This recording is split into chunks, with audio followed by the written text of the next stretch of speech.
계시의 말씀을 보겠습니다. 계시록 14장 14절에서 20절 말씀까지, 계시록 14장 14절에서 20절 말씀까지 다 같이 한 목소리로 읽겠습니다.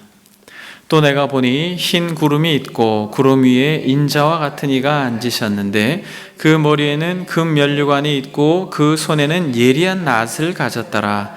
또 다른 천사가 성전으로부터 나와 구름 위에 앉은 이를 향하여 큰 음성으로 외쳐 이르되 당신의 낯을 휘둘러 거두소서. 땅의 곡식이 다 익어 거둘 때가 이르렀음이니이다 하니 구름 위에 앉으신 이가 낯을 땅에 휘두르매 땅의 곡식이 거두어지니라. 또 다른 천사가 하늘에 있는 성전에서 나오는데 역시 예리한 낯을 가졌더라.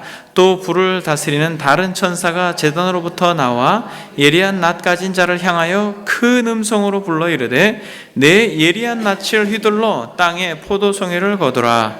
그 포도가 익었으니라 하더라. 천사가 낫을 땅에 휘둘러 땅에 포도를 거두어 하나님의 진노의 큰 포도주 틀에 던짐에 성 밖에서 그 틀이 밟히니 틀에서 피가 나서 말 굴레까지 닿았고 1600 스다디온 퍼졌더라. 아멘. 여러분, 이제 계시록 14장을 이제 마무리하고 있습니다. 주께서 계시의 음성을 나눌 때 저와 여러분들의 마음 가운데 하늘의 은혜를 부어주시기를 소망합니다. 여러분, 지난 시간에 우리는 한 절의 말씀을 나누었습니다. 13절. 이 말씀은 참 저와 여러분들에게 위로가 되고 소망이 됩니다. 내가 들으니 하늘에서 음성이 나서 이르되 기록하라. 지금 이후로 주 안에서 죽는 자들은 복이 있도다 하심에 성령이 이르시되 그러하다. 그들이 수고를 그치고 쉬리니 이는 그들의 행한 일이 따름이라 하시더라. 아멘. 사랑하는 여러분, 지난 시간에 우리는 이 13절의 말씀, 주 안에서 죽는 자들은 어떻다? 복이 있다. 저와 여러분들이 참 복된 자들임을 믿습니다.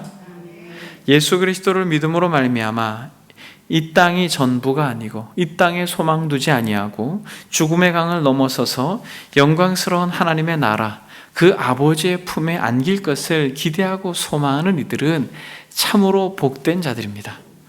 이 저녁에 주의 말씀을 사모하면서 정말 주의 은혜를 소망하며 나온 저와 여러분들은 바로 오늘 이 계시록에서 말씀하고 있는 바 주 안에서 죽는 자들이 복이 있다라고 하는 이 말씀이 저와 여러분들에게 적용되어짐을 믿습니다. 그럼 여러분, 왜 주 안에서 죽는 자가 복이 있다고 여러분들에게 말씀을 드렸습니까? 그것은 성령께서 아멘, 그러하다라고 말씀하시면서 수고를 그치고 쉴 것이라는 것이에요. 짐승의 표를 받은 사람들은 그들이 이 땅에서 그렇게 풍족함과 부유함으로 세상을 누리는 것처럼 보이지만 그들의 죽음의 이유는 그들은 영원히 고난을 받으며 쉼을 누리지 못할 것이다라고, 밤낮 쉼을 얻지 못할 것이다라고 말하지만은 예수 그리스도 안에서 끝까지 하나님의 계명을 사랑했던 이 초대교회 성도들은 진짜 쉼이 무엇인지를 영광스러운 하나님의 나라에서 경험하게 될 것이기 때문에 복된 자들이다 라고 말씀을 드렸고, 또 뿐만 아니라 이들의 수고가 그치고 쉼으로 정말 복된 자들이며, 또 다른 하나는 그들의 행한 일들이 죽음 넘어서까지 따라갈 것이다라는 것이에요.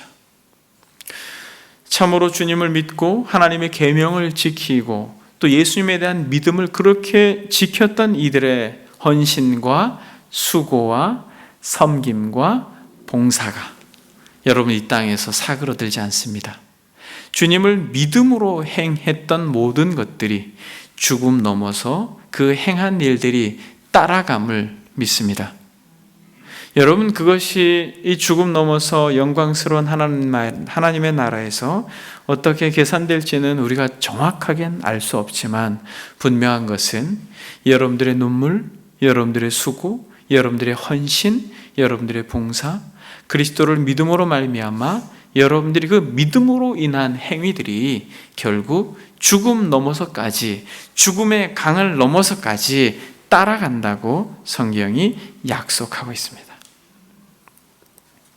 그러므로 사랑하는 여러분, 여러분들의 그런 하나님을 향한 사랑과 열심이 더 부요해지고 더 풍성해지는 은혜가 있기를 바랍니다. 여러분, 오늘은 마지막 때에 있을 두 가지 추수 모습에 대하여 성경은 기록하고 있습니다. 여러분, 두 가지 추수 모습, 첫 번째 추수는 알곡을 모으는 그런 추수의 모습이요, 두 번째 이 포도 추수는 이 쭉정이를 불에 태워버리는 것과 같은 그런 추수의 모습을 하고 있는 것입니다. 이 두 가지 추수 모습 속에서 저와 여러분들이, 또 초대교회에 예수 그리스도를 믿고 따랐던 이들이 얼마나 이 말씀이 위로가 되었을까를 이 저녁에 생각해 보기를 원합니다. 여러분, 주님께서도 일찍이 추수에 대하여 비유적으로 말씀을 많이 하셨습니다. 그리고 마태복음 3장에 보면 이 추수에 대하여 이렇게 말합니다. 손에 키를 들고 자기의 타작마당을 정하게 하사 알곡은 모아 곳간에 들이고 쭉정이는 꺼지지 않는 불에 태우시리라 라고 하는 이 분명한 추수의 현상을 오늘 본문의 내용으로 담아내고 있는 것입니다. 이렇게 마태복음 3장의 내용은 오늘 본문의 내용을 응축해 놓은 것이고, 오늘 본문의 내용은 손에 키를 들고 타작마당을 정하게 하사 알곡은 곳간에 들이고 쭉정이는 꺼지지 않는 불에 태운다라고 하는 이 말씀을 풀어내는 것입니다. 그런 의미에서 여러분, 한번 마태복음 3장을 우리가 이 시간에 먼저 한번 살펴보기를 원합니다. 마태복음 3장에 보게 되면 세례 요한이 유대 광야에서 전파합니다. 회개하라, 천국이 가까웠느니라. 그러면서 선지자 이사야를 통하여 말씀하신 것을 외칩니다. 광야에서 외치는 자의 소리가 있어 이르되 너희는 주의 길을 준비하라, 그가 오실 길을 곧게 하라 라고 말하면서 세례 요한이 회개의 복음을 증거하고 있습니다. 그래서 여러분, 많은 사람들이 자기의 죄를 자복하고 요단강에서 세례를 받는 그때에 누가 옵니까? 7절에 보니까 바리새인들과 사두개인들이 세례 베푸는 데로 오는 것을 봅니다. 그래서 세례 요한이 뭐라고 말합니까? 독사의 자식들아, 누가 너희를 가르쳐 임박한 진노를 피하라 하더냐? 여러분, 여기서 독사들은 누구예요? 이 독사의 자식들은 누구예요? 당시에 존경받는 종교인들이었습니다. 어떻게 보면 굉장히 이 신앙생활을 열심히 하는 종교인들을 향하여서 세례 요한은 하나님의 관점에서 그들을 독사의 자식이다 이렇게 이야기합니다. 누가 너희를 가르쳐 임박한 진노를 피하라 하더냐? 라고 말하면서 요한이 회개에 합당한 열매를 맺어라 라고 이야기하면서 이들이 속으로 생각하고 있는 것을 겉으로 고발하고 있습니다. 아브라함이 우리 조상이라고 생각하지 말아라.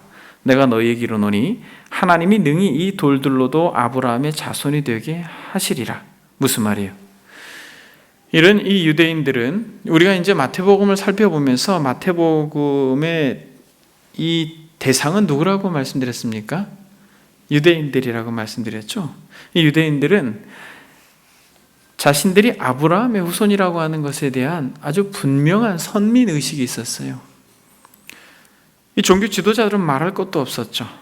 그래서 너희들이 속으로 아브라함이 우리 조상이라고 생각하지 말아라. 내가 너희에게 이르노니 하나님이 능히 이 돌들로도 아브라함의 자손이 되게 하시리니 이미 도끼가 나무 뿌리에 놓였으니 좋은 열매 맺지 아니하는 나무마다 찍혀 불에 던져지리라.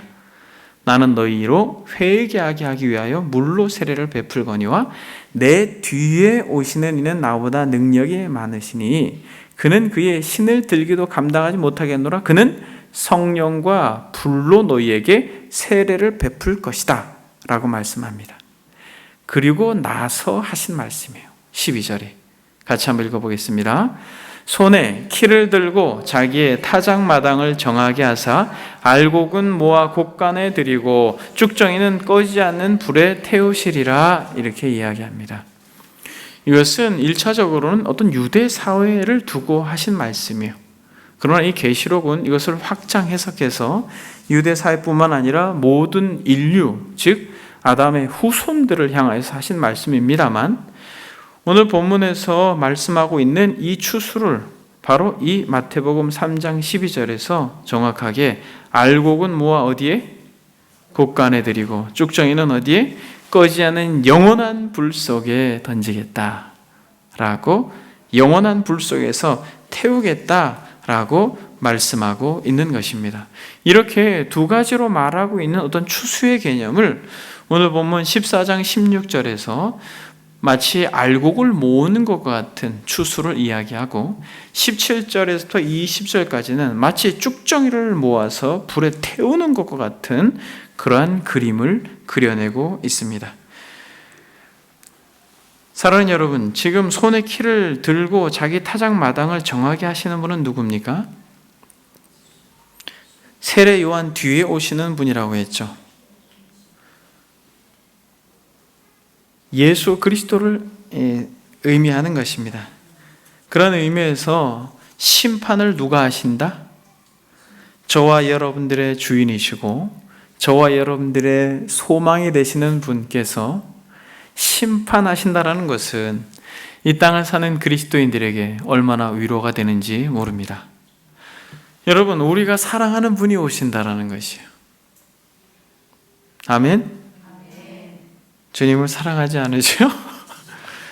주님을 사랑하는 그들에게 있어서 여러분, 심판은 위로가 되는 것이에요. 주님의 말씀을 사모하고 예수님을 믿는 그 믿음을 지켰던 이들에게는, 여러분 지금 이 초대교회 성도들에게는 이 14장의 이 끝부분 추수의 내용이 얼마나 위로가 되는 것인지 우리는 알아야 되는 것입니다. 그러면서 이 첫 번째 추수는 성도들의 구원을 의미하며 이 두 번째 추수는 불신자들의 심판을 의미합니다. 여러분, 첫 번째 심판을 한번 보겠습니다. 14절부터 16절까지, 또 내가 보니 흰 구름이 있고 구름 위에 인자와 같은 이가 앉으셨는데 그 머리에는 금 면류관이 있고 그 손에는 예리한 낯을 가졌더라. 여러분, 누가 생각나요? 주님께서 생각나죠.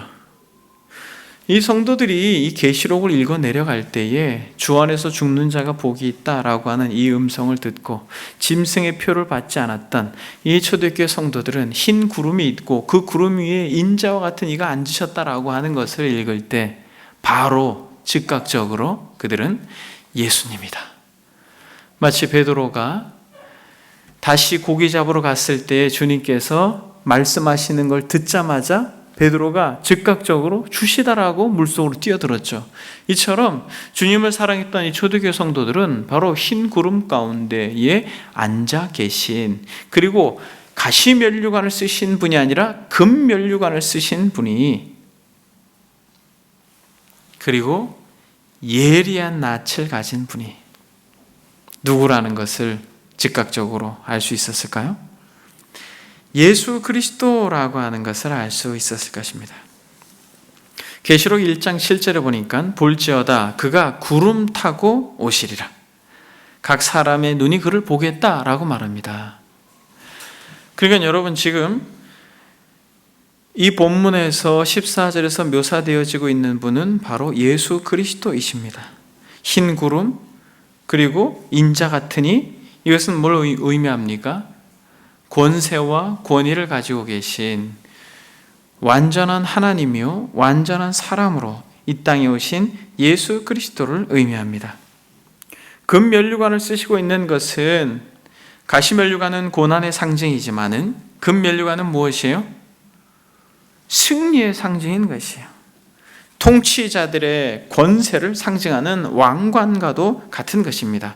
경기자들에게 있어서 승리한 자들에게 씌워주는 그런 관과도 같은 것이에요. 그러니까 부활하시고 승천하심으로 말미암아 죽음을 정복하시고 사단의 권세를 이기심으로 영광스럽게 승리하신 예수 그리스도를, 그리고 세상에 대한 영원한 통치자로 계시는 예수 그리스도를 지금 본문에서 묘사하고 있는 것입니다. 그 머리에는 금면류관이 계신 것이에요. 여러분, 지금도 예수 그리스도께서 저와 여러분들 뿐만 아니라 우주 만물을 통치하고 다스리고 계심을 믿습니다. 여러분, 이것이 우리에게 위로가 되는 것이에요. 아무리 강대국이 그렇게 세상 나라를 다스리는 것처럼 보이지만, 아무리 정치인들이 세상 나라를 다스리고 있는 것처럼 보이지만 아니라는 것입니다. 여러분, 그것에 대하여 여러분들의 마음속에 두려움을 거두십시오. 왜냐하면 그 어떠한 권세자다 할지라도 다 하나님의 통치 아래, 그리스도 통치 아래 있다는 것이에요. 그래서 여러분, 굉장히 극단적으로 이 이야기되어지는 어떤 이런 정치적인 이야기에 여러분들의 마음을 너무 빼앗기지 말길 바랍니다. 하나님께서 기뻐하시는 게 아니에요. 진짜 통치자는 누구라는 거예요? 예수 그리스도, 그분이 전 우주의 통치자일 뿐만 아니라 우리나라의 통치자요, 이 작은 공동체의 머리 되심을 믿습니다. 그래서 그분이 통치하실 때 우리는 감격하고, 그분이 통치하실 때 우리는 기쁘고, 그분이 통치하실 때 우리는 완전한 평안을 누리게 되는 것입니다. 그래서 여러분, 이 통치의 권세의 최고의 권한이 무엇이에요? 그것은 바로 심판이라는 것입니다. 예수님께서 이 땅에 오셔서 겸손하심으로 그의 낮아지심을 하나님이 지극히 높여주셨죠. 하늘에 있는 자나 땅에 있는 자나 땅 아래에 있는 모든 자들로 예수 그리스도께 무릎을 꿇게 하셨잖아요. 그리스도가 그렇게 높아지신 것의 최고의 권위는 무엇인 줄 아세요? 심판까지 주님께 맡겼다라는 것이에요. 여러분, 위로가 되십니까? 여러분, 주님을 따르는 저와 여러분들에게 이것만큼 위로가 되는 게 없는 것이에요. 마지막 때에 심판주로 계시는 분이 우리의 친구인 것이에요. 요한복음 5장에 보게 되면 아버지께서 아무도 심판하지 아니하시고 심판을 다 아들에게 맡기셨다라고 말씀하고 있습니다. 여러분, 그래서 그분의 손에는 무엇이 들려 있습니까? 그분의 손에는 예리한 낯을 가지고 있는 것입니다. 예리한 낯을 가지고 있는 것은 곡식을 추수할 때에 사용되어지는 것입니다. 그리고 큰 소리로 거두라고 말합니다. 15절을 보니까 또 다른 천사가 성전으로부터 나와 구름 위에 앉은 이를 향하여, 즉 예수 그리스도 만왕의 왕을 향하여 큰 음성으로 외쳐 이렇게 말합니다. 당신의 낯을 휘둘러 거두소서.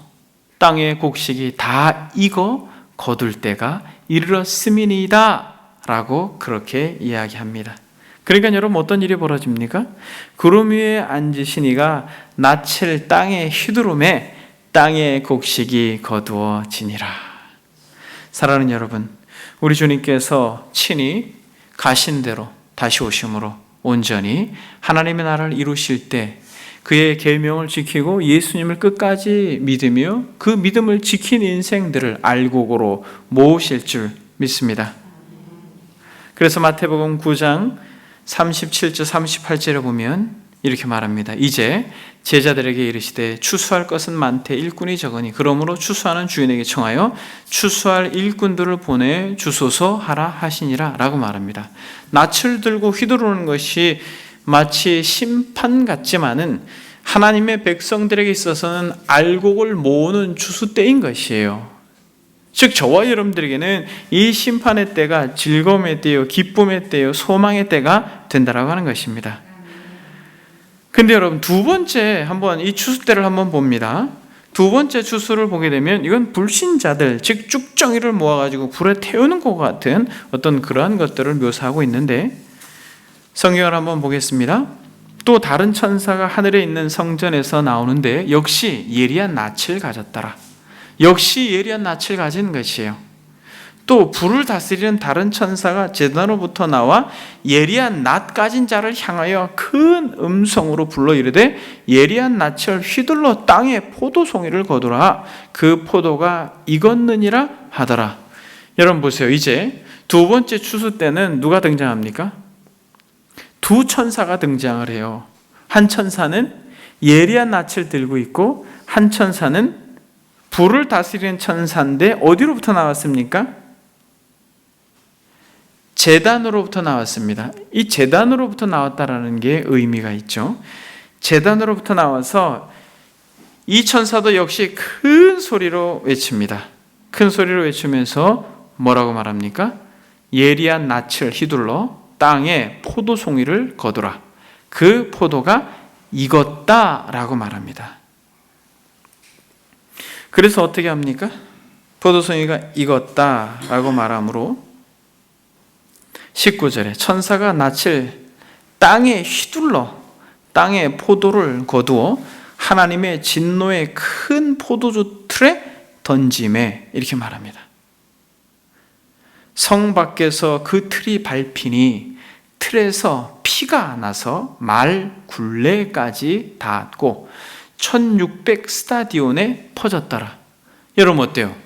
이것은 첫 번째 추수와는 분위기가 사뭇 다르죠. 아주 사뭇 다릅니다. 지금 두 번째 추수는 되게 무섭고 두렵습니다. 포도송이를 거두어서 지금 어떻게 하고 있어요? 하나님의 진노의 큰 포도주 틀에 던집니다. 던지다라고 하는 표현 속에서도 이 포도송이들이 어떠한 대우를 받는지를 우리는 알게 되는 것입니다. 그저 함부로 대하는 것이죠. 그 포도주 틀 속에 던지는데 이 틀이 어떤 틀입니까?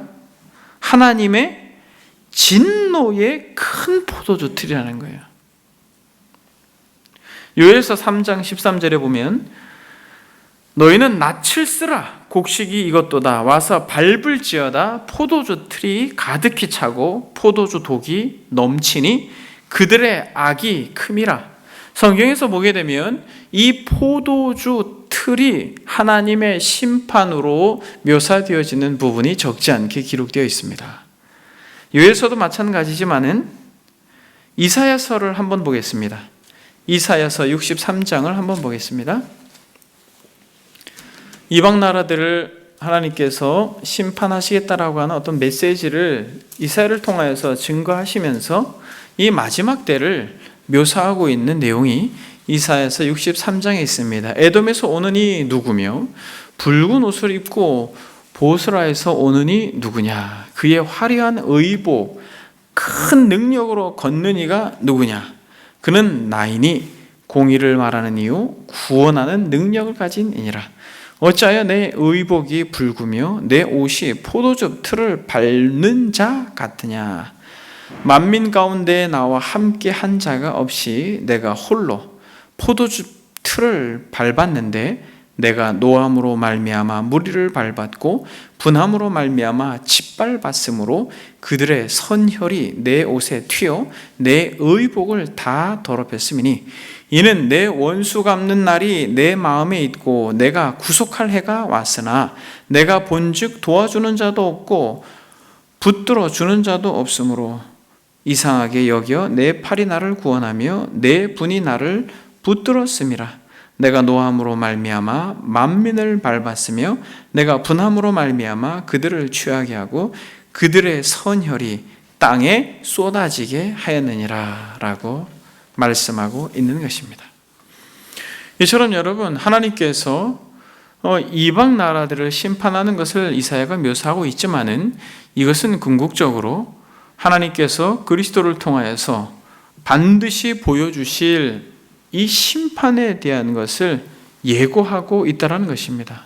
이처럼 이 계시록에서 말씀하고 있는 것은 정말 하나님께서 말할 수 없는 진노를 그렇게 포도주 틀을 밟음으로써 그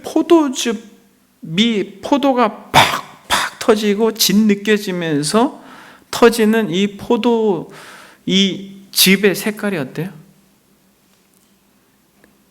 붉죠. 본문은 그것을 그냥 피라고 이야기합니다. 피. 이처럼 하나님께서 틀 안에서 포도주를 포도를 밟음으로써 하나님의 진노를, 그렇게 성경은 오늘 본문에서 불신자들이 이렇게 망할 것이다, 이렇게 진노를 받을 것이다, 영원한 고난의 연기 가운데 세세토록, 지난주에 말씀드렸지만은 이 지옥의 형벌을 받게 될 것이다 라고 하는 것을 이렇게 서술해내고 있는 것입니다. 여러분, 그런데 이 포도즙 틀이 어디 있습니까 지금? 20절에 보니까 성 밖에서 그 틀이 밟히니, 틀에서 피가 나서 라고 말합니다. 성 밖에서 밟힌다라는 것이에요. 이것은 성 밖에서 이루어지는 심판, 영원한 멸망이라는 것이에요. 그리스도 안에서 권면하고 책망하는 것은 돌이키기 위함이라면, 성 밖에 사는 것은 영원한 멸망이요 영원한 진노를 상징적으로 담아내고 있는 것입니다. 여러분, 계시록 22장을 한번 보겠습니다. 계시록 22장 14절 15절을 보게 되면 이 성 안에 있는 자들과 성 밖에 있는 자들을 아주 정확하게 잘 묘사를 하고 있습니다. 자기 두루마리를 빠는 자들은 복이 있으니 이는 그들이 생명나무에 나아가며 문들을 통하여 성에 들어갈 권세를 받으려 함이로다. 여러분, 성 안에 있는, 예루살렘 성 안에 있는 이들의 특징은 옷을 빠는 자들이에요. 의의 옷을 빠는 자들입니다. 예수 그리스도를 믿음으로 말미암아 거룩한 신분이 된, 하나님의 자녀가 된 그 철저한 자기 정체성을 가지고 세상 가운데 자신을 더럽히지 않는, 저와 여러분들 같은 말씀으로 끊임없이 영혼을 정결케 하는 그들이 성 안에서 거하는 인생이 될 줄 믿습니다. 여러분, 성 밖에 있는 자들은 어떤 자들이에요? 15절에 보니까 개들과 점술가들과 음행하는 자들과 살인자들과 우상 숭배자들과 및 거짓말을 좋아하며 지어내는 자는 다 성 밖에 있으리라. 사랑하는 여러분, 개들과 점술가들과 음행하는 자들과 살인자들과 우상 숭배자들과 및 거짓말을 좋아하는 하며 지어내는 자는 다 성 밖에 있으리라. 저는 여러분, 이 계시록을 읽을 때마다, 여러 번 읽었습니다만, 이 계시록을 읽을 때마다 여기서 이 성 밖에서 이렇게 포도즙 틀에서 막 짓느껴지고 밟혀질 이 영원한 멸망에 처할 자들 가운데 거짓말하는 자들하고 말을 지어내는 자들 있잖아요. 이들이 여기에 들어간다라는 게 여러분 놀랍습니다. 성경에 보게 되면 말에 대해서 굉장히 많이 이야기해요. 제가 지난주에도 이 악에게 빠지지 않게 해달라고 말할 때에 첫 번째, 두 번째, 세 번째를 이야기하면서 세 번째 뭐라고 말했습니까? 악한 말에서 우리를 건져달라고 이야기했죠. 저와 여러분들이 악한 말에서 건진 바 되어지는 자들뿐만 아니라 악한 말을 하는 것에서 우리를 건져주시기를 주의 이름으로 소망합니다. 그래서 여러분, 말을 들어보면 알아요. 그 사람이 어떤 사람인지. 나무 소리잖아요. 컵소리잖아요. 소리를 들어보면 그 사람의 존재를 알 수 있는 것입니다.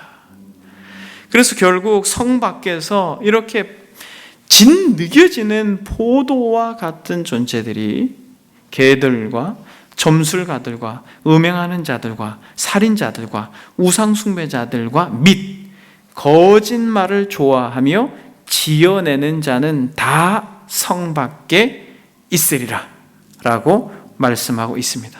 여러분, 지금 이 포도즙 틀이 성 밖에서 밟혀지고 있다라고 하는 것을 우리는 잊지 말아야 돼요. 영원히 멸망받는다는 거예요. 이것은 구원의 가능성이 없는 것입니다.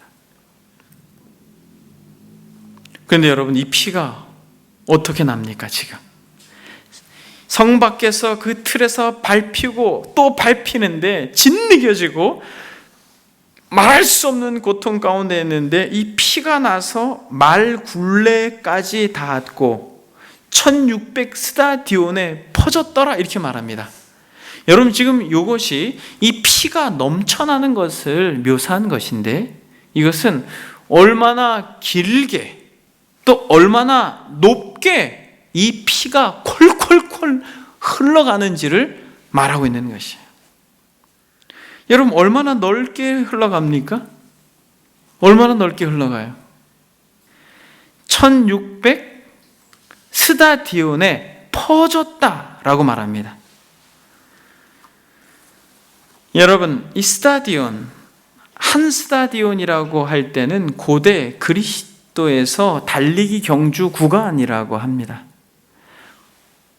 우리는 단거리가 100m죠. 근데 여기서 한 스타디온이라고 할 때 이 고대 그리스도인들이 달리기 경주했던 이 구간이 192m였다라는 것이. 그러니까 한 스타디온의 거리는 192m. 그럼 여러분, 이 1600 스타디온은 몇 킬로입니까? 약 300km가 된다라는 것이에요. 그래서 여러분, 여기서 이 스타디온이라고 하는 이 헬라어 단어에서 스타디움이라고 하는 경기장이 파생되었다, 그렇게 이야기합니다. 300km면 어느 정도 거리가 되냐면 북쪽 시리아 경계선에서 남쪽 애굽 경계선까지. 그러니까 이 유대 사회에 있어서 전 세계라고 하는 팔레스타인 이 직경이거든요. 그 거리가 애굽에서 시리아까지.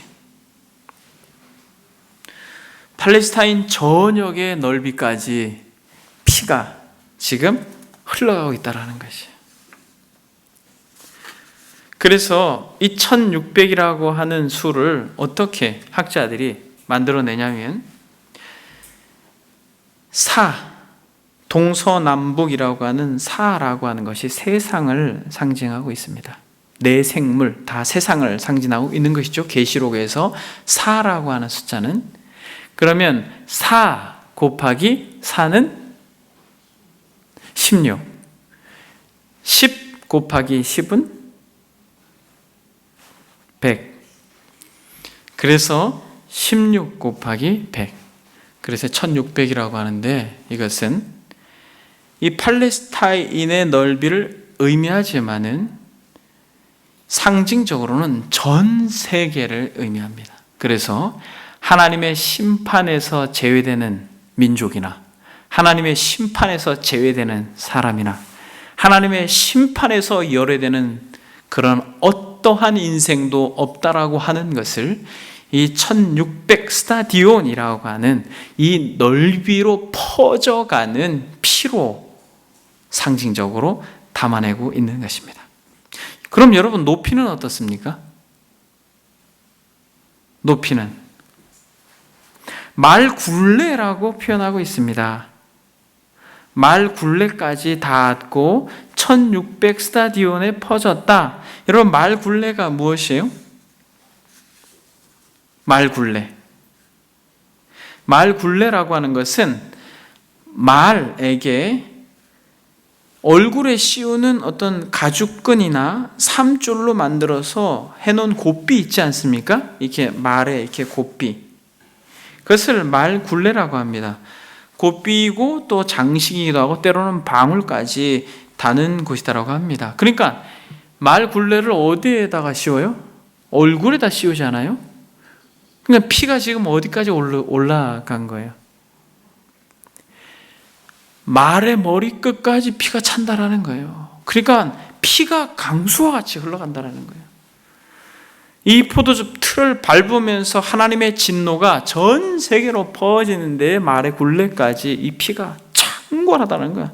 여러분 한번 생각해 보십시오. 콸콸콸콸 피가.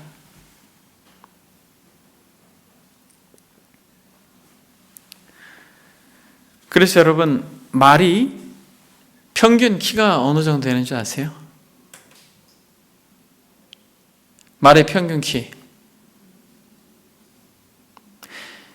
150cm 된다고 합니다. 1m 50 정도. 큰 말들 같은 경우는 170, 180 된다고 해요. 그러니까 우리 어린아이 키까지, 우리 아들 키가 넘치도록 피가 철철 흘러간다는 것입니다. 여러분 그렇게 한번 보십시오. 천사가 낯을 땅에 휘둘러 땅에 포도를 거둬 하나님의 진노의 큰 포도주 틀에 던짐에 성 밖에서 그 틀이 밟히니 틀에서 피가 나서 말 굴레까지 닿았고 1600시다디오네까지 퍼졌더라. 여러분 이제 입체적으로 와닿죠. 이렇게 하나님의 이 심판과 하나님의 진노가 이토록 심할 것이다라고 하는 것입니다. 여러분 이 피와 말을 담아내고 있는 심판의 장면이 계시록에 있습니다. 계시록 19장을 한번 여러분 한번 보겠습니다. 우리가 앞으로 자세하게 살펴보겠습니다만 계시록 19장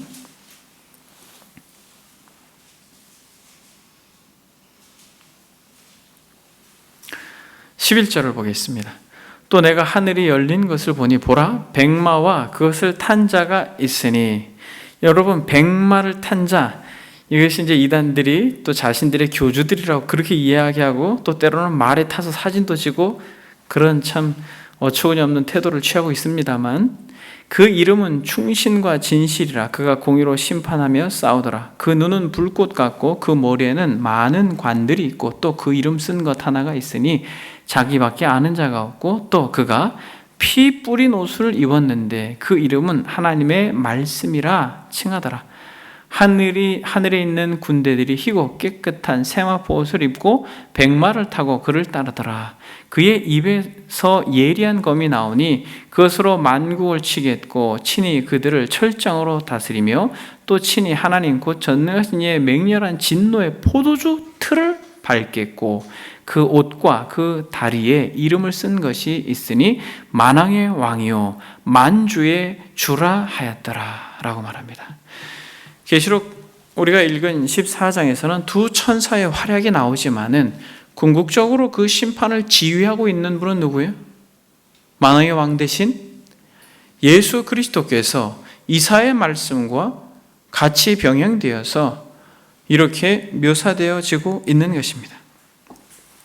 여러분 저를 한번 보십시오. 여러분들이 만약에 하나님의 말씀을 지키다가 또 예수가 그리스도이심을 믿고 따르다가 고통당하고 찢기고 정말 괴롭고 힘들고 너무나도 말할 수 없는 고난 가운데 있는 그때에 이 계시의 말씀을 여러분들이 들으셨다면, 여러분 계시록 14장 12절에 성도들의 인내가 여기 있나니 그들은 하나님의 계명과 예수에 대한 믿음을 지킨 자다라고 말합니다. 그러면서 짐승의 표를 받지 않고 하나님의 말씀을 따라서 그 계명을 지키고 예수 그리스도 그분을 믿는 믿음으로 목숨까지 던지고 그렇게 예수님을 믿는다라는 이유로 말할 수 없는 고난 가운데 있었던 이들이, 여러분이 계시록 14장을 읽어 내려갈 때 여러분 어땠을 것 같아요? 저와 여러분들이 지금 느끼고 있는 감정하고는 조금 다르겠죠. 저와 여러분들도 그리스도께서 심판주로 오실 것이다라고 하는 것이 기대가 되고 소망이 되겠습니다만, 정말 주를 믿는 것으로 인하여 목숨까지 걸고 그를 따랐던 이들에게 있어서 여러분 지금 이 말씀이 얼마나 그들에게 위로가 되겠습니까? 추수할 때에 그리스도께서 그 예리한 낯으로 정확하게 하나도 빠짐없이 알곡으로 모으시고 뿐만 아니라 짐승의 표를 받아서 자신들을 괴롭히고 핍박했던 그들을 향하여 하나님이 정확하게 진노하실 것이다라고 하는 이 말씀이 얼마나 위로가 됐겠는가.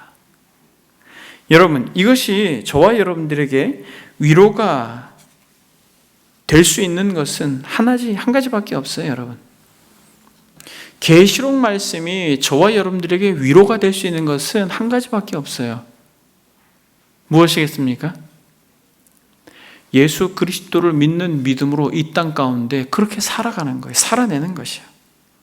하나님의 계명을 지키고 예수에 대한 믿음을 지키는 초대교회 성도들과 같이 우리에게 주어진 삶을 세상과 적당하게 타협하거나 그렇게 안일하게 살아가지 아니하고 계명대로 말씀대로 그렇게 지키고 살려고 몸부림치는 그들에게 있어서 지금 이 현대 사회를 사는 저와 여러분들에게도 이 말씀이 위로가 될 줄 믿습니다.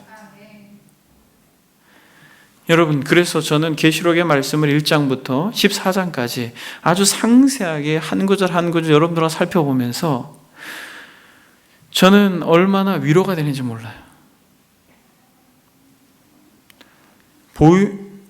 정말 그리스도의 나라가 반드시 온전히 이루어지고 이 세상 나라가 반드시 멸망할 것이다라고 하는 분명한 이해 가운데 끊임없이 유혹하고 있는 어떤 이 짐승의 표와 같은 삶의 도전 가운데 끝까지 계명을 지키고 예수에 대한 믿음을 그렇게 고수하면서 초대교회 성도들과 같이 이 길을 걸어가는 복된 은혜가 저와 여러분들에게 있기를 소망합니다.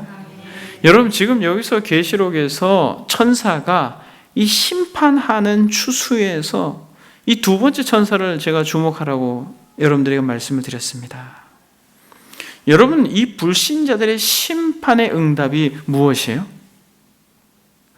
불신자들을 이렇게, 주님을 따랐던 이들을 이렇게 하나님께서 어떻게 보면 손을 봐주고 있는 것이죠.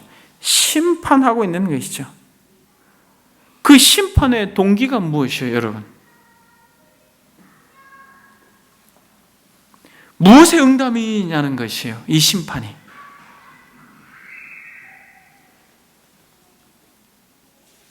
사랑하는 여러분, 18절 보니까 또 불을 다스리는 다른 천사가 제단으로부터 나왔다라고 말합니다.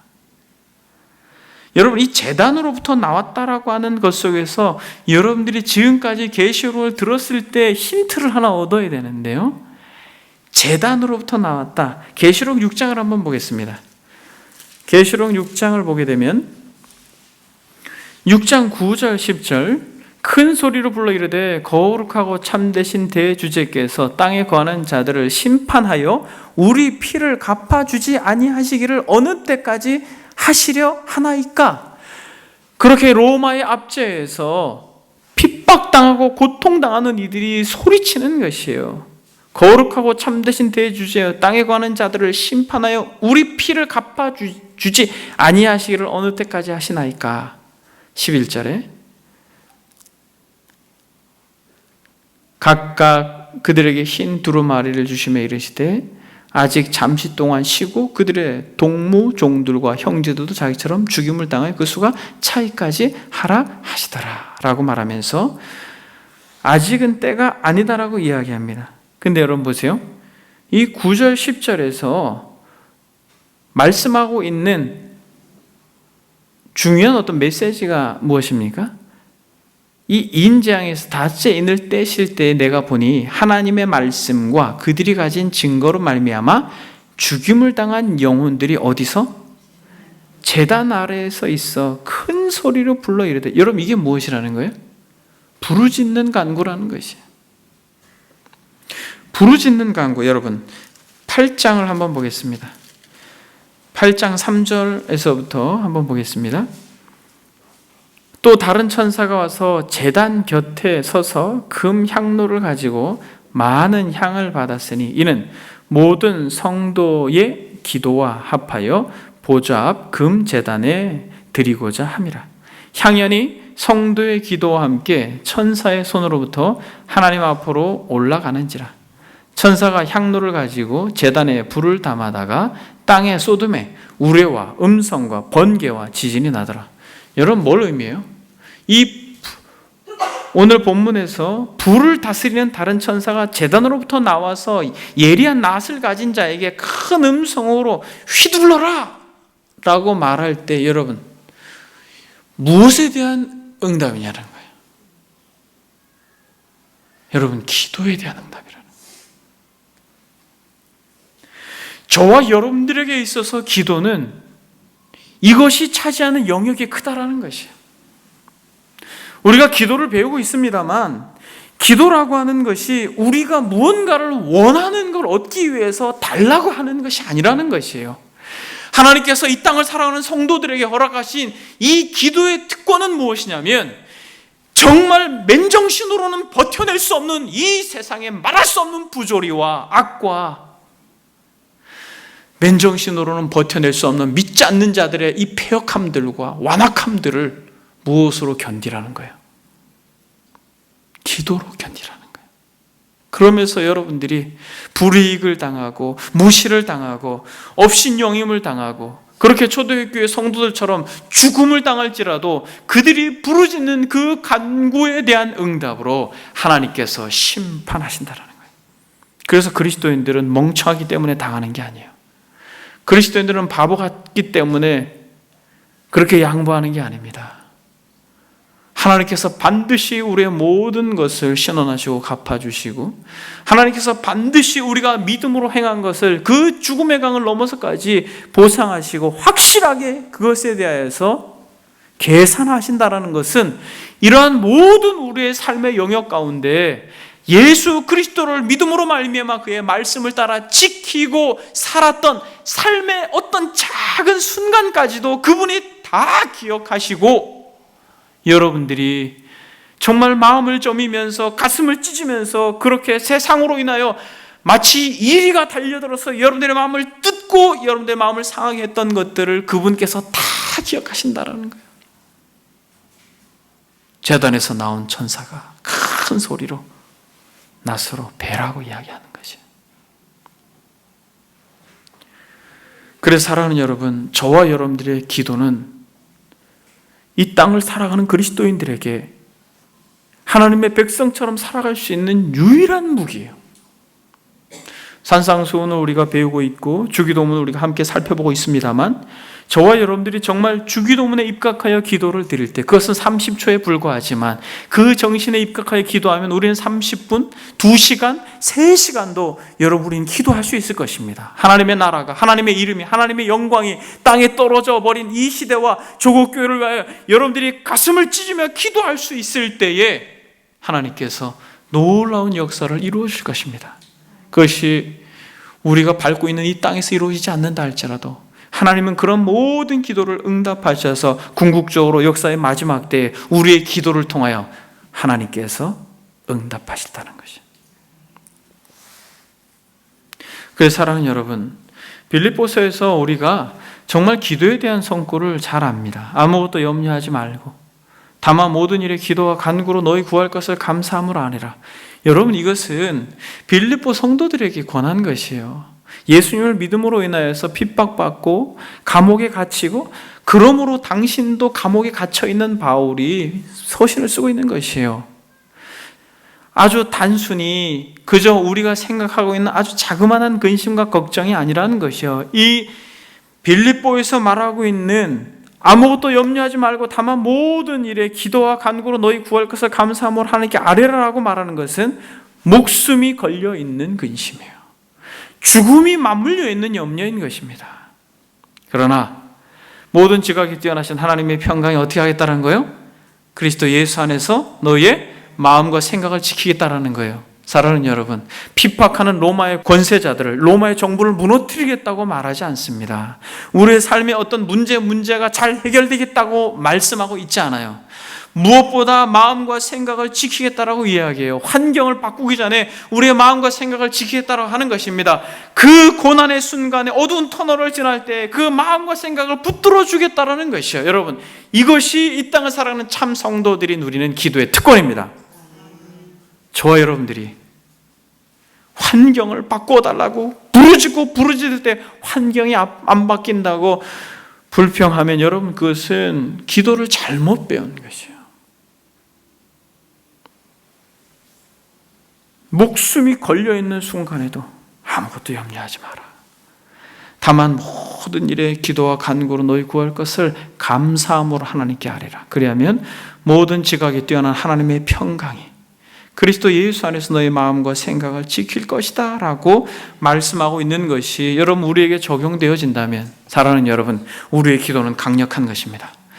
이루어지는 것이 없어도, 환경이 바뀌지 않아도, 우리가 구하는 것이 우리의 뜻대로 되지 않아도 하나님께서 우리에게 그것보다 더 분명한 선물, 그것보다 더 분명한 확신, 마음의 평강, 하나님의 나라에 대한 소망, 하나님의 자녀의 특권을 이 기도로 말미암아 맛보고 누리게 될 줄 믿습니다. 사랑하는 여러분, 하나님의 계명을 지키고 예수님에 대한 믿음을 지키고자 할 때에 기도하지 않고는 불가능합니다. 여러분, 기도하지 않고는 불가능해요. 초대교회 성도들이 눈물로 기도하며 그 죽음의 길을 걸어갔을 때에 하나님께서 그 기도를 응답하시며 심판하시겠다라고 약속하고 있습니다. 그러므로 여러분, 원수 갚는 것은 누구에게 맡기는 것이요? 하나님께 맡기고 우리가 기도함으로 정말 우리의 이 삶 가운데 계명을 지키고 예수님에 대한 믿음을 지키고 또 고난도 달게 받고 뿐만 아니라 짐승의 표를 받으라고 하는 이 패역한 이 세상 정신과 철학 가운데 끝까지 순수함과 순결함을 지키고 우리의 삶을 살아갈 때 마치 마지막에 춘향이가 끝까지 정조를 지켰던 그 순간에 이두룡과 아름다운 재회를 했던 것처럼 저와 여러분들의 믿음의 여정도 마지막에 그리스도를 배울 때 정말 주님을 사랑한다라고 하는 이 고백이 진실됨으로 영광스러운 하나님의 나라가 저와 여러분들의 것이 되기를 바랍니다. 말씀을 정리하겠습니다. 저와 여러분들이 하나님의 말씀을 듣고 그의 계명을 사랑하며 예수님에 대한 믿음을 지키며 이 땅을 살아가는 삶 가운데의 버거운 삶을 견뎌낼 수 있는 것은 바로 이 마지막 때를 묵상하는 것입니다. 그러면서 반드시 다시 오시겠다 약속하신 그리스도를 소망하며 기도함으로 현재 이 세상에서 이 바벨론과 짐승을 상징하는 이 세상의 유혹과 핍박 아래 우리가 믿음으로 견딤으로 궁극적으로 영원한 하나님의 나라의 안식에 들어가는 놀라운 은혜를 저와 여러분들이 누리는 자들이 되기를 소망합니다. 아멘. 여러분, 이 시간 다 같이 기도하겠습니다. 여러분, 생각해 보십시오.